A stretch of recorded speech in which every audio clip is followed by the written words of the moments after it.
ನಮಸ್ಕಾರ. ರಿಪಬ್ಲಿಕ್ ಕನ್ನಡದ ಡಿಜಿಟಲ್ ಕಾಂಟೆಂಟ್ಗೆ ಸ್ವಾಗತ. ನಾನು ಅಶ್ವಿನಿ ತಿವಾಡಿಗ. ಇವತ್ತಿನ ಈ ಡಿಜಿಟಲ್ ಕಾಂಟೆಂಟ್ನಲ್ಲಿ ಈಗಾಗಲೇ ಬಹಳ ಚರ್ಚೆ ಆಗ್ತಾ ಇರುವಂಥ ವಿಚಾರ, ಅದರಲ್ಲೂ ರಾಜ್ಯ ಬಜೆಟ್ನಲ್ಲಿ ಈ ವಿಚಾರವನ್ನು ಮುನ್ನಡೆಗೆ ತಂದಿರೋದ್ರಿಂದ ಸಾಕಷ್ಟು ನಿಟ್ಟಿನಲ್ಲಿ ಚರ್ಚೆಗಳಾಗ್ತಾ ಇದೆ. ಇದರ ಒಳಿತೇನು ಕೆಡುಕೇನು, ಅದರ ಜೊತೆಯಲ್ಲಿ ಒಂದು ವೇಳೆ ಇದು ಕಾರ್ಯರೂಪಕ್ಕೆ ಬಂದರೆ ಯಾವಾಗಿಂದ ಬರಬಹುದು, ಇಂಥದ್ದೆಲ್ಲ ಹಲವಾರು ಪ್ರಶ್ನೆಗಳು ನಮ್ಮಲ್ಲಿ ನಿಮ್ಮಲ್ಲಿ ಈಗಾಗಲೇ ಇದೆ. ಆ ಎಲ್ಲದಕ್ಕೂ ಕೂಡ ಕ್ಲಾರಿಟಿ ಕೊಡುವಂಥ ಒಂದು ವಿಡಿಯೋ ನಿಮ್ಮ ಮುಂದೆ. ಆ ವಿಚಾರ ಏನಪ್ಪ ಅಂತಂದರೆ, 16 ವರ್ಷಕ್ಕಿಂತ ಕೆಳಗಿರುವಂಥ ಮಕ್ಕಳಿಗೆ ಇನ್ನು ಮುಂದೆ ಮೊಬೈಲ್ ಆಗಲಿ, ಸ್ಮಾರ್ಟ್ಫೋನ್ ಆಗಲಿ ಅಥವಾ ಸಾಮಾಜಿಕ ಜಾಲತಾಣ ಇದನ್ನು ಬಳಕೆ ಮಾಡೋದು ನಿಷೇಧ ಅನ್ನುವಂಥದ್ದನ್ನು ರಾಜ್ಯ ಸರ್ಕಾರ ಈಗಾಗಲೇ ಕಾನೂನಿನ ರೂಪದಲ್ಲಿ ತರೋದಕ್ಕೆ ಹೊರಟಿದೆ. ಅದರ ಜೊತೆಯಲ್ಲಿ ಬಜೆಟಲ್ಲೂ ಕೂಡ ಇದ್ರ ಬಗ್ಗೆ ಘೋಷಣೆ ಮಾಡಿದ್ದಾಗಿದೆ. ಹೇಳಿ ಕೇಳಿ, ಈ ಯುಗ ಏನಿದೆ ಇದು ಒಂದು ರೀತಿಯಲ್ಲಿ ಸ್ಮಾರ್ಟ್ಫೋನ್ ಯುಗ. ಎಲ್ಲವೂ ಕೂಡ ಸ್ಮಾರ್ಟ್ಫೋನಲ್ಲೇ ಆಗುತ್ತೆ. ಎಲ್ಲವೂ ಒಂದು ಕ್ಲಿಕ್ ಅಥವಾ ಒಂದು ಟಚ್ಚಲ್ಲಿ ಆಗೋಗುತ್ತೆ. ಸಾಮಾಜಿಕ ಜಾಲತಾಣಗಳಾಗಿರ್ಬೋದು ಅಥವಾ ಬೇರೆ ಬೇರೆ ಪ್ಲ್ಯಾಟ್ಫಾರ್ಮ್ಸ್ ಆಗಿರ್ಬೋದು, ಎಲ್ಲರನ್ನೂ ಕೂಡ ಆವರಿಸ್ಕೊಂಡಿದೆ. ಅದು ಯಾರಿಂದಲೂ ಕೂಡ ಹೊರತಲ್ಲ ಅನ್ನುವಂಥದ್ದು ಕೂಡ ಈಗಾಗಲೇ ಗೊತ್ತಿರುವಂಥ ವಿಚಾರ. ಇದೆಲ್ಲವನ್ನು ಕೂಡ ಗಮನಿಸ್ತಾ ಹೋದಂಥ ಸಂದರ್ಭದಲ್ಲಿ ಇತ್ತೀಚಿನ ದಿನಗಳಲ್ಲಿ ಸಾಕಷ್ಟು ಬಾರಿ ನಾವು ಕೂಡ ಕೇಳಿದ್ವಿ, ನಾವು ಕೂಡ ನೋಡಿದ್ವಿ, ಅದೆಷ್ಟೋ ಮಂದಿ ಮಕ್ಕಳು ಈ ಕೊರಿಯನ್ ಗೇಮ್ಸ್ ಹುಚ್ಚಿಗೆ ಬಲಿಯಾದ್ರಂತೆ. ಜೊತೆಗೆ ಯಾವುದೋ ಟಾಸ್ಕನ್ನು ಫಿನಿಷ್ ಮಾಡೋದಕ್ಕೆ ಆಗದೆ ಜೀವನದಲ್ಲಿ ಎಲ್ಲ ಕಳ್ಕೊಂಡು ಬಿಟ್ವಿ ಅನ್ನುವಂಥ ನಿಟ್ಟಿನಲ್ಲಿ ಆತ್ಮಹತ್ಯೆ ಯೋಚನೆಗೆ ಬರ್ತಾರೆ. ಇಂಥದ್ದೆಲ್ಲ ನಡೀತಾ ಇದೆ. ಮತ್ತೊಂದು ಕಡೆಯಲ್ಲಿ ಮಕ್ಕಳ ಮಾನಸಿಕತೆಯ ಮೇಲೆ ಸಾಕಷ್ಟು ಪರಿಣಾಮವನ್ನು ಈ ಮೊಬೈಲ್ ಫೋನ್ಗಳು ಮಾಡ್ತಾ ಇದೆ ಅನ್ನೋದನ್ನು ಅರಿತಿದ್ರೂ ಕೂಡ ಅದಕ್ಕೆ ಕಡಿವಾಣ ಹಾಕದೇ ಇರುವಂಥ ಪರಿಸ್ಥಿತಿಯಲ್ಲಿ ಇವತ್ತಿನ ಸ್ಥಿತಿಯಲ್ಲಿ ನಾವಿದ್ದೀವಿ.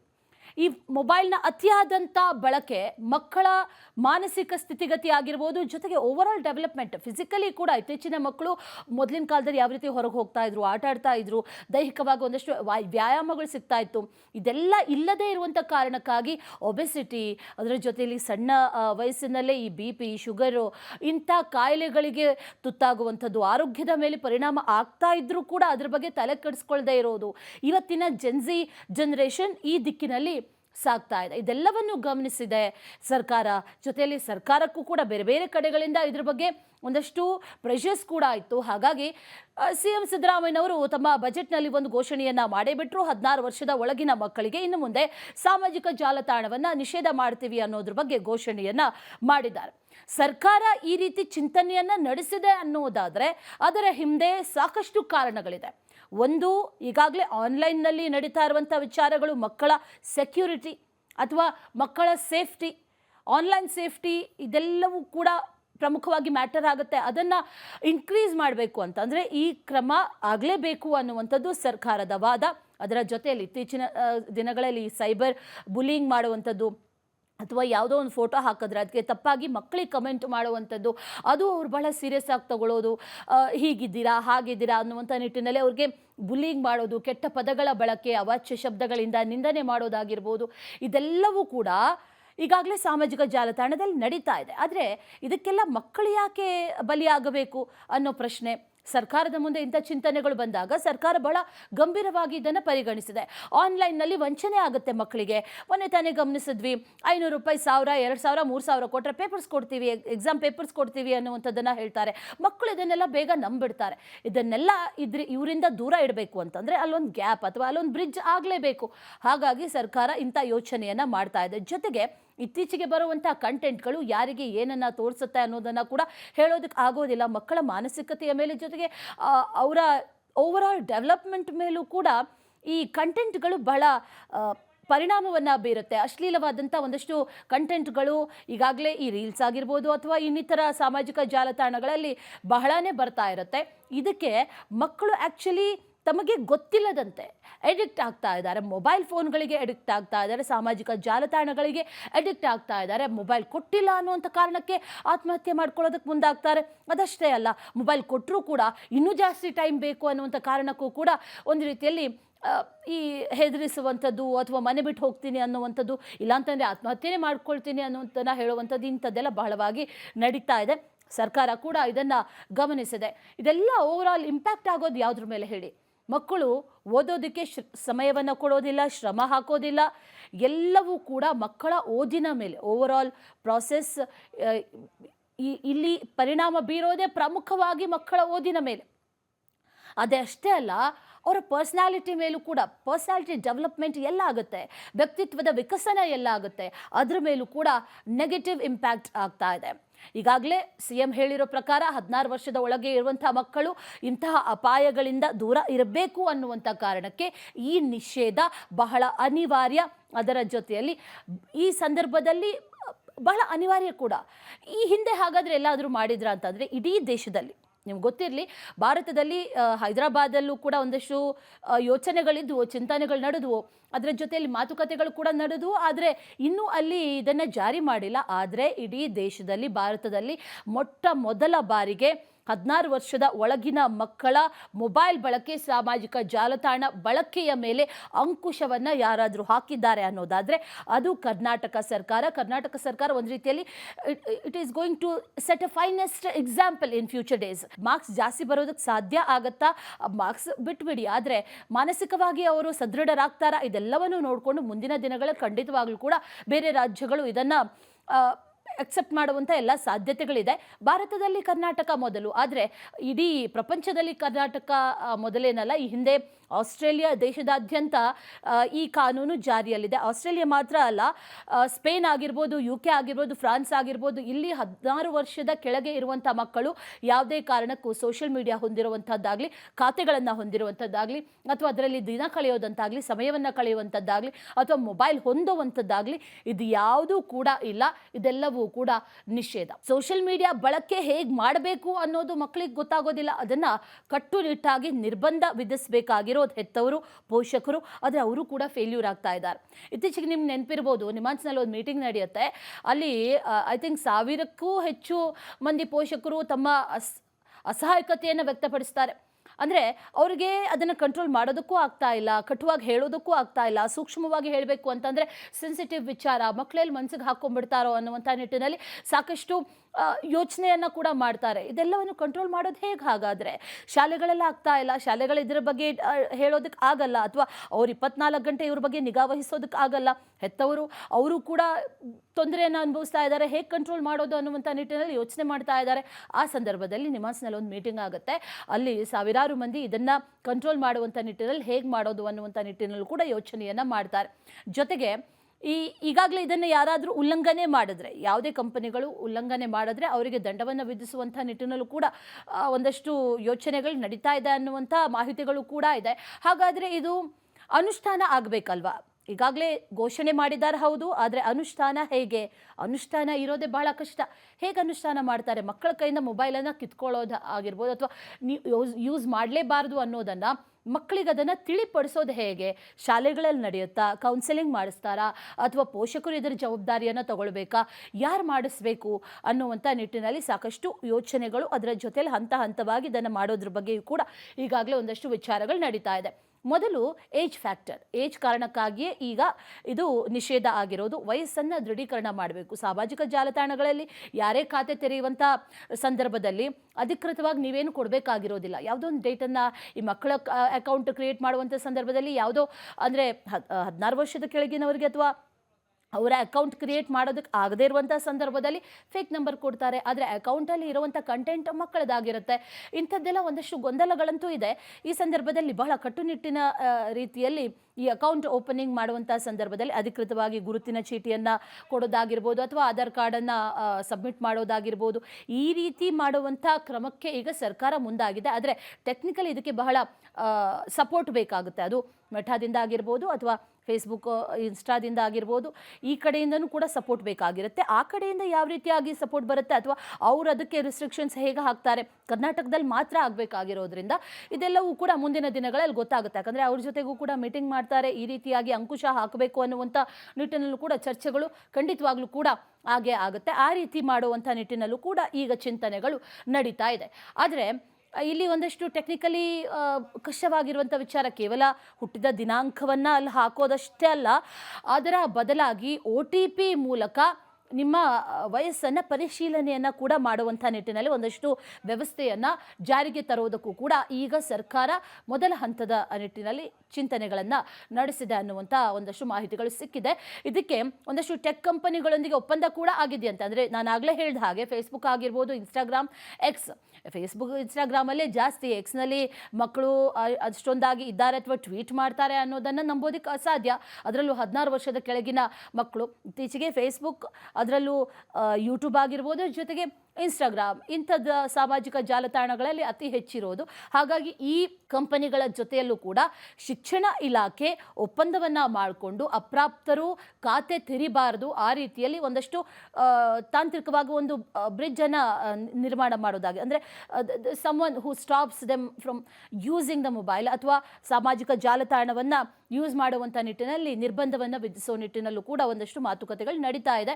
ಅದರ ಬಗ್ಗೆಯೂ ಕೂಡ ಮಾತುಕತೆಗಳು ಆಗಿದೆ. ಅದರ ಜೊತೆಯಲ್ಲಿ ಶಾಲೆಗಳು ಮತ್ತು ಪೋಷಕರ ಪಾತ್ರ ಬಹಳ ಮುಖ್ಯ. ಇಲ್ಲಿ ಸರ್ಕಾರ ಕೇವಲ ನಿಷೇಧ ಮಾಡಿದೆ, ಆದರೆ ಮನೆಗೆ ಬಂದು ಪೇರೆಂಟ್ಸ್ ಫೋನ್ ಕೊಟ್ಬಿಟ್ರೆ ಯಾರು ಅದನ್ನು ಕಂಟ್ರೋಲ್ ಮಾಡೋದಕ್ಕಾಗುತ್ತೆ? ಅಥವಾ ಅವ್ರ ಫೋನನ್ನೇ ಕೊಟ್ಬಿಟ್ರೆ ಸ್ಕೂಲ್ ಅಥವಾ ಪೋಷಕರಾಗಿರ್ಬೋದು, ಅವರ ಇನ್ವಾಲ್ವ್ಮೆಂಟ್ ಇದೆಯಲ್ಲ ಈ ವಿಚಾರದಲ್ಲಿ ಬಹಳ ಮುಖ್ಯ ಆಗುತ್ತೆ.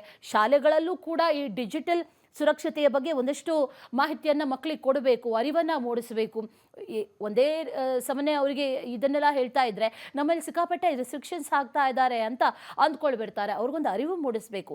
ಯಾಕಾಗಿ ಮಾಡ್ತಾ ಇದ್ದಾರೆ, ಏನು ಆಗ್ತಾ ಇದೆ, ಅಸಲಿಗೆ ಏನಾಗ್ತಾ ಇದೆ, ಅವ್ರು ಏನು ಕಳ್ಕೊಳ್ತಾ ಇದ್ದಾರೆ, ಬಾಲ್ಯವನ್ನು ಕಳ್ಕೊತಾ ಇದ್ದಾರಾ ಅಥವಾ ಓದುವಂಥ ಹಕ್ಕನ್ನು ಕಳ್ಕೊತಾ ಇದ್ದಾರಾ, ಓದಿದ್ರು ಕೂಡ ಅರ್ಥ ಆಗ್ತಾ ಇಲ್ಲ, ಮನಸ್ಸಲ್ಲಿ ಉಳಿತಾ ಇಲ್ಲ, ಯಾಕೆ, ಇದೆಲ್ಲದಕ್ಕೂ ಅಸಲಿ ಕಾರಣ ಏನು, ಇದೆಲ್ಲವನ್ನು ಕೂಡ ಅವ್ರಿಗೊಂಚೂರು ಅರಿವು ಮೂಡಿಸ್ಬೇಕಾಗತ್ತೆ.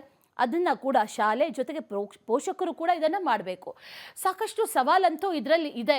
ಸರ್ಕಾರ ಅದನ್ನು ಹೇಗೆ ನಿಭಾಯಿಸುತ್ತೆ ಅನ್ನುವಂಥ ಪ್ರಶ್ನೆ ಕೂಡ ಇದೆ. ಯಾಕಂದರೆ ಈಗ ಖಾಸಗಿ ಶಾಲೆಗಳು ಹೋಮ್ವರ್ಕ್ಗಳನ್ನು ಕೊಡೋದು ಮೊಬೈಲಲ್ಲಿ, ಅಸೈನ್ಮೆಂಟ್ಗಳನ್ನು ಕೊಡೋದು ಮೊಬೈಲಲ್ಲಿ, ಅನೌನ್ಸ್ಮೆಂಟ್ಗಳನ್ನು ಮಾಡೋದು ಮೊಬೈಲ್ಗಳಲ್ಲಿ, ವಾಟ್ಸಪ್ಗಳನ್ನು ಬಳಸ್ತಾರೆ, ಅವ್ರದ್ದೇ ಆದಂಥ ವೆಬ್ಸೈಟ್ಗಳಿರುತ್ತೆ ಅಥವಾ ಅವ್ರದ್ದೇ ಆದಂಥ ಆ್ಯಪ್ಗಳಿರುತ್ತೆ. ಇದೆಲ್ಲವನ್ನು ಮಕ್ಕಳಿಗೆ ಯೂಸ್ ಮಾಡಬೇಕಾಗುತ್ತೆ, ಯಾಕಂದರೆ ಅವರೇ ನೋಡಬೇಕಾಗಿರೋದು. ಅದರಲ್ಲೂ 16 ವರ್ಷದ ಕೆಳಗಿನ ಮಕ್ಕಳು ಅಂತಾರೆ, ಎಸ್ಪೆಷಲಿ 8th, 9th, 10th ಇರ್ತಾರಲ್ವ, ಅವರು ಒಂದು ರೀತಿಯಲ್ಲಿ ಇಂಡಿಪೆಂಡೆಂಟ್ ಆಗಿರ್ತಾರೆ. ನಾವೇ ಅಸೈನ್ಮೆಂಟ್ಸನ್ನು ನೋಡ್ತೀವಿ, ನಾವೇ ಮಾಡ್ತೀವಿ, ನಾವೇ ಸಬ್ಮಿಟ್ ಮಾಡ್ತೀವಿ, ಈ ರೀತಿಯೆಲ್ಲ ಇರುತ್ತೆ. ಹಾಗಾಗಿ ಇದನ್ನು ಹೇಗೆ ಮಾಡೋದು ಅಥವಾ ಈ ಕಂಪ್ಲೀಟಾಗಿ ಮೊಬೈಲಿಂದ ಅವರನ್ನು ಹೊರಗೆ ತರೋದು ಹೇಗೆ, ಇದೆಲ್ಲದರ ಬಗ್ಗೆಯೂ ಕೂಡ ಈಗ ಚಿಂತನೆ ಅಂತೂ ನಡೀತಾ ಇದೆ. ಶಿಕ್ಷಣ ಇಲಾಖೆ ಕೂಡ ಅದ್ರ ಬಗ್ಗೆ ಒಂದಷ್ಟು ಚಿಂತನೆಗಳನ್ನು ನಡೆಸ್ತಾ ಇದೆ. ಯಾವುದೇ ಅಂದರೆ ಶಾಲಾ ಕಾಲೇಜುಗಳಿಗೆ ತೊಂದರೆ ಆಗಬಾರ್ದು, ಆ ಆ್ಯಕ್ಟಿವಿಟೀಸ್ಗೆ ತೊಂದರೆ ಆಗಬಾರ್ದು, ಆ ರೀತಿಯಾಗಿ ಒಂದು ಪರ್ಯಾಯ ವ್ಯವಸ್ಥೆಯ ಬಗ್ಗೆಯೂ ಕೂಡ ಸರ್ಕಾರ ಈಗ ಚಿಂತನೆಯನ್ನು ನಡೆಸ್ತಾ ಇದೆ. ತಜ್ಞರ ಸಮಿತಿಯೊಂದಿಗೆ ಅದರ ಬಗ್ಗೆ ಚರ್ಚೆಯನ್ನು ಕೂಡ ಈಗಾಗಲೇ ಸರ್ಕಾರ ಮಾಡಿದೆಯಂತೆ.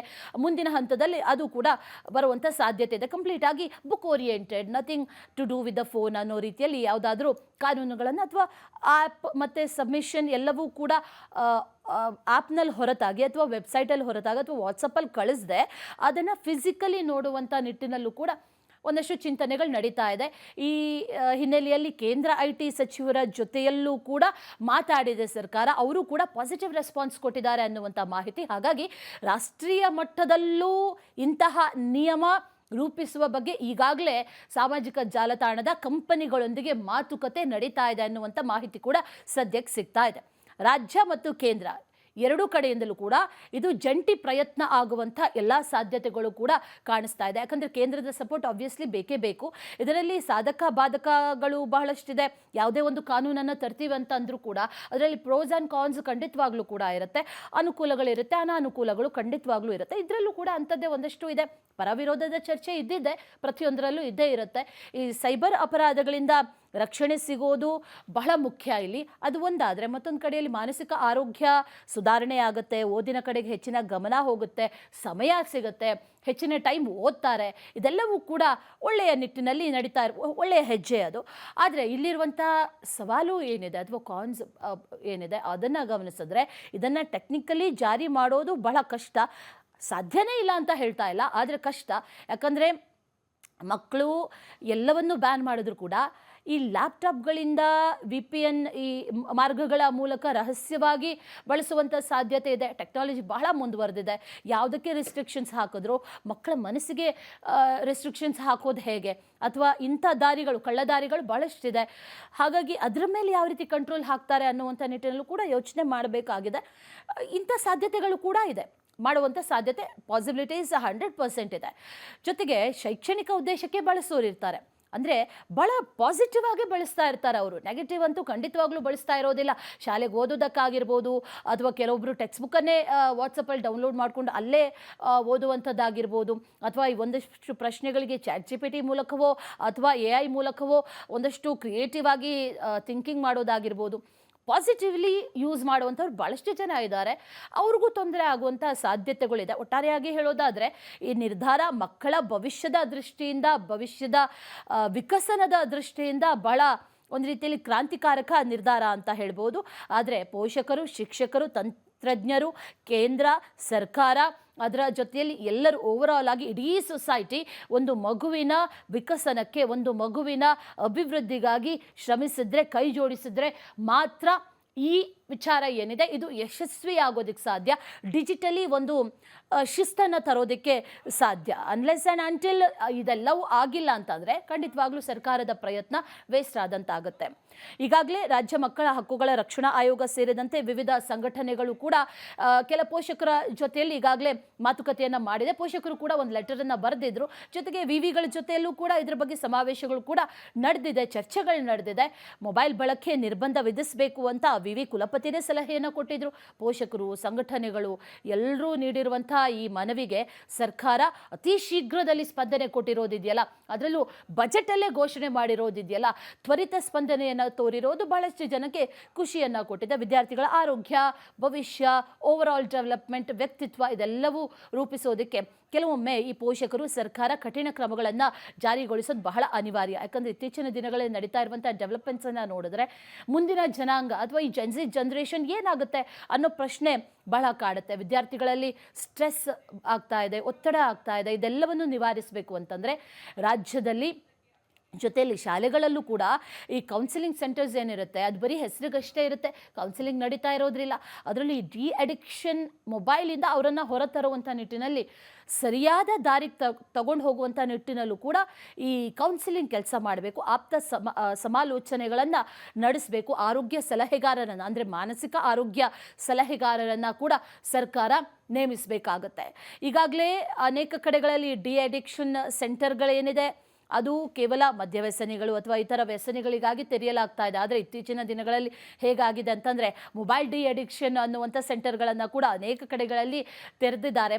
ಇದು ದುರ್ದೈವದ ಸಂಗತಿ ನಿಜಕ್ಕೂ ಕೂಡ. ಯಾಕಂದರೆ ಇಂಥ ಪರಿಸ್ಥಿತಿ ಬರುತ್ತೆ ಅಂತ ಯಾರು ಊಹಿಸ್ಕೊಂಡೂ ಇರಲಿಲ್ಲ. ಆದರೆ ಈ ರೀತಿ ಆಗಿದೆ. ಮಕ್ಕಳ ಮಾನಸಿಕ ಮತ್ತು ದೈಹಿಕ ಸ್ವಾಸ್ಥ್ಯ ಏನಿದೆ ಅದರ ಬಗ್ಗೆ ಈ ಬಾರಿಯ ಬಜೆಟ್ನಲ್ಲಿ ಒಂದು ಒತ್ತನ್ನು ನೀಡಿರೋದು, ಗಮನ ಕೊಟ್ಟಿರೋದು ಬಹಳ ಒಳ್ಳೆಯ ಕೆಲಸ. ದೇಶದಲ್ಲೇ ಈ ರೀತಿ ಆಗ್ತಾ ಇರೋದು ಮೊದಲ ಬಾರಿ. ಹಾಗಾಗಿ ದಿಸ್ ಈಸ್ ವೆಲ್ಕಮ್ಡ್. ಎಲ್ಲ ಕಡೆಗಳಲ್ಲಿ ವೆಲ್ಕಮ್ ಮಾಡ್ತಾ ಇದ್ದಾರೆ. ಜೊತೆಗೆ ಪಾಸಿಟಿವ್ಲಿ ರೆಸ್ಪಾನ್ಸ್ ಕೂಡ ಸಿಗ್ತಾ ಇದೆ. ಆದರೆ ಅಲ್ಟಿಮೇಟ್ಲಿ ಮಕ್ಕಳು ಅವ್ರೇನು ಮಾಡ್ತಾರೆ ಅನ್ನೋ ಪ್ರಶ್ನೆ, ಅವ್ರು ಹೇಗೆ ರಿಸೀವ್ ಮಾಡ್ತಾರೆ ಅನ್ನೋ ಪ್ರಶ್ನೆ, ಸರ್ಕಾರ ಮಾಡಿರುವಂಥ ಒಂದು ಒಳ್ಳೆಯ ಕ್ರಮ, ಪೋಷಕರು ಜೊತೆಯಲ್ಲಿ ಶಾಲೆ ಶಿಕ್ಷಕರು, ಶಿಕ್ಷಣ ಇಲಾಖೆ ಇವರೆಲ್ಲರೂ ಜಂಟಿಯಾಗಿ ಮಾಡ್ತಾ ಇರುವಂಥ ಈ ಒಂದು ಸ್ಟೆಪ್, ಇದರ ಜೊತೆಗೆ ಮಕ್ಕಳು ನಿಲ್ಲಬೇಕಾದಂಥ ಅನಿವಾರ್ಯತೆ ಈಗಿನ ಕಾಲಮಾನದಲ್ಲಿ, ಈಗಿನ ಸಂದರ್ಭದಲ್ಲಿ ನಿಜಕ್ಕೂ ಕೂಡ ಇದೆ, ಅಗತ್ಯತೆ ಇದೆ. ಅವರ ಭವಿಷ್ಯದ ದೃಷ್ಟಿಯಿಂದ ಅವರು ಈ ಸ್ಟೆಪ್ಪನ್ನು ತಗೊಳ್ಳೇಬೇಕು.